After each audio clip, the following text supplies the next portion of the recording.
eu queria chamar a atenção de vocês que quando Paulo fala um só corpo, ele está falando de uma igreja que não se divide, porque o corpo em si ele não se divide. O apóstolo Paulo, ele está falando de uma igreja, irmãos, que independentemente de onde ela tivesse sido instalada, ela tinha uma só orientação. Igreja, uma só orientação.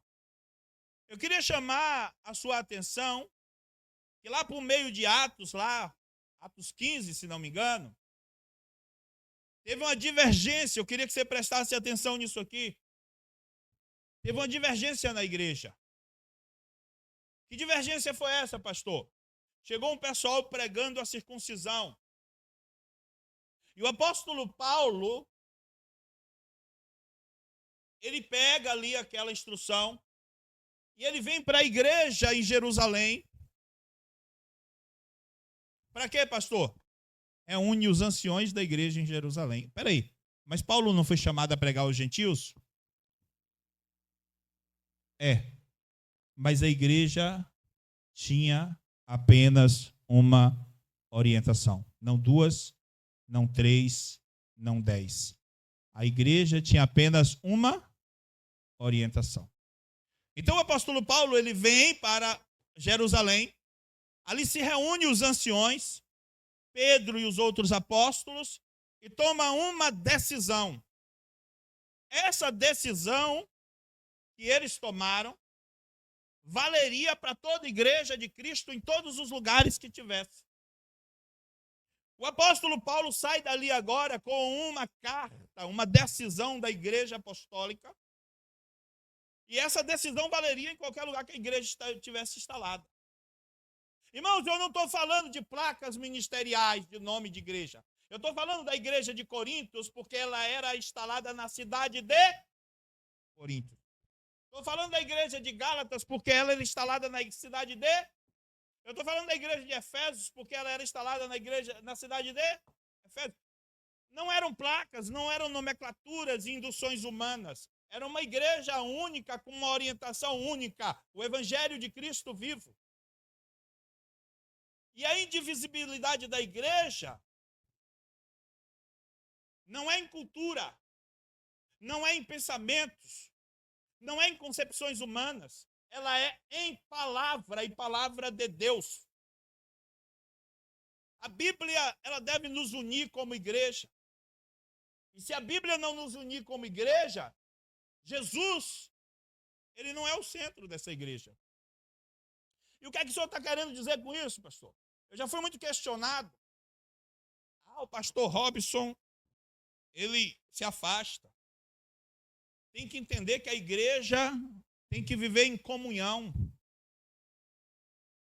Os irmãos pregar aqui e os outros irmãos pregar lá e a gente está tudo unido.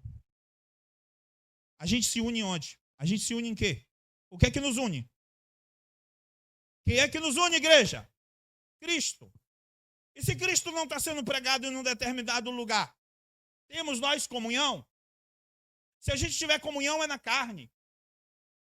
Um pastor uma vez me convidou para um evento, para uma atividade. Vamos fazer um churrasco junto, pastor Robson? Vamos, irmãos. Vamos unir as igrejas? Vamos. Quando chega lá que une a igreja, viu-se que o tipo de churrasco que eles gostavam não era o que a gente gostava. A gente gostava da comunhão entre os irmãos, falando da palavra de Deus, ouvindo um louvor. Mas viu-se que aquele não era o modelo deles, estava nítido. Tanto que eles nunca mais se agradaram em nos chamar para uma atividade como essa.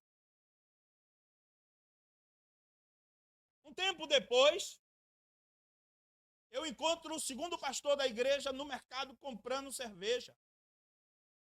Eu já achei estranho, falei com minha esposa. O pastor fulano estava ali com cerveja dentro do carro, uma Heineken. Meu Deus, é mesmo? Tentei até tirar foto, não foi? Falei, vou falar para o pastor dele, não é possível. Já que ele é pastor, ele tem uma obrigação pastoral, ele tem que respeitar. Mesmo que ele esteja comprando para os outros, ele tem que enviar. Depois eu descobri que era aniversário de casamento do cara. Será que era para os outros mesmo? Não sei. Estranho é. Só que um tempo depois eu estou em uma conversa com outro pastor, e aí eu citei o caso, né? Porque eu não tem nada escondido, ele estava comprando no mercado na frente de todo mundo, não tem nada escondido. Ele ainda tentou esconder de mim, ainda deu um cavalo de pau com um carrinho, mas eu já tinha visto que ele pegou, que botou ele no carro. Na hora que ele estava pegando, eu vi. E aí o que acontece? O outro pastor virou para mim e disse, oxe, você ia falar para... Não, querido, o pastor líder também bebe. Eu falei, como é, mãe? É. Aí eu pergunto a você, tem comunhão? Eu vou misturar? Não vou misturar. Não vou misturar. Pode me acusar de não querer comunhão, sabe por quê? Minha comunhão é feita em santidade, minha comunhão é feita em Jesus Cristo. Minha comunhão é feita na Bíblia Sagrada. Só existe uma igreja santa, imaculada, que busca a presença do Criador. Essa é a igreja. Não adianta vocês ficarem chamando tudo que vocês verem pela frente de igreja, porque vocês vão se atrapalhar. É isso que está atrapalhando, é isso que está confundindo. Está fazendo com que as pessoas criem confusão entre o justo e o injusto, o que é, o que não é, o certo e o errado. Mas não existe confusão entre o certo e o errado. Todos quantos quiserem a Jesus, todos quantos forem instruídos pela Bíblia verdadeiramente, esses terão comunhão conosco. Caso contrário, eu não prefiro não ter. Que comunhão há entre luz e trevas? Aí eu chego numa igreja, os próprios membros que eu conheço estão me dizendo, pastor Robson, é uma contenda infeliz, meu pastor. É fofoca. Eu digo, irmão, não quero nem saber, não. Está lá fazendo o quê? As pessoas chegam a se assustam quando eu digo, está lá fazendo o quê? E pastor, você está lá fazendo o quê? Se você chega para mim para dizer que um ambiente de igreja está cheio de fofoca, de contenda, de disputa, um querendo derrubar o outro, você está chamando isso de igreja? Aí que está o problema. Esse é o problema.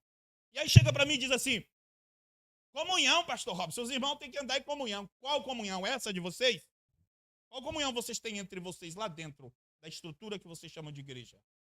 Para me chamar para essa comunhão? Vocês vão ser orientados pela Bíblia como nós buscamos ser? Não, então nós não temos comunhão. E eu não quero comunhão. E eu não busco esse tipo de comunhão. Desde as minhas amizades, irmãos, até as minhas relações com outras igrejas, é pautada pela comunhão de Cristo, que pressupõe santidade. Eu falei aqui na quinta-feira, em uma igreja que eu não tenho, eu falei, inclusive aos ouvidos de um pastor que conversava comigo, eu falei, uma igreja que eu não tenho autonomia de pregar sobre santidade, eu não posso dizer que eu posso ter comunhão com essa igreja. Qual comunhão? Que comunhão tem luz com trevas? A pessoa está tentando se aproximar de mim. Eu olho e vejo que ela quer se aproximar de mim, porque ela vê Deus na minha vida, e ela sabe que através da minha vida ela vai aprender sobre Deus e vai ser cheia de Deus. Eu abraço essa aproximação. Mas também eu vejo aqueles que querem se aproximar de mim pelo olhar da carne, com a alma toda contaminada contra mim. Tem comunhão nisso? Não tem. Eu rechaço a aproximação. Mas esse povo é terrível. Eles ficam tentando aproximar na tora. Eu rechaço a aproximação, fico empurrando para lá, porque eu não quero comunhão dessa maneira. Eu não quero comunhão na carne. E essa comunhão na carne, irmãos, ela nos leva à destruição, porque ela dá legalidade para o inimigo atuar na nossa vida.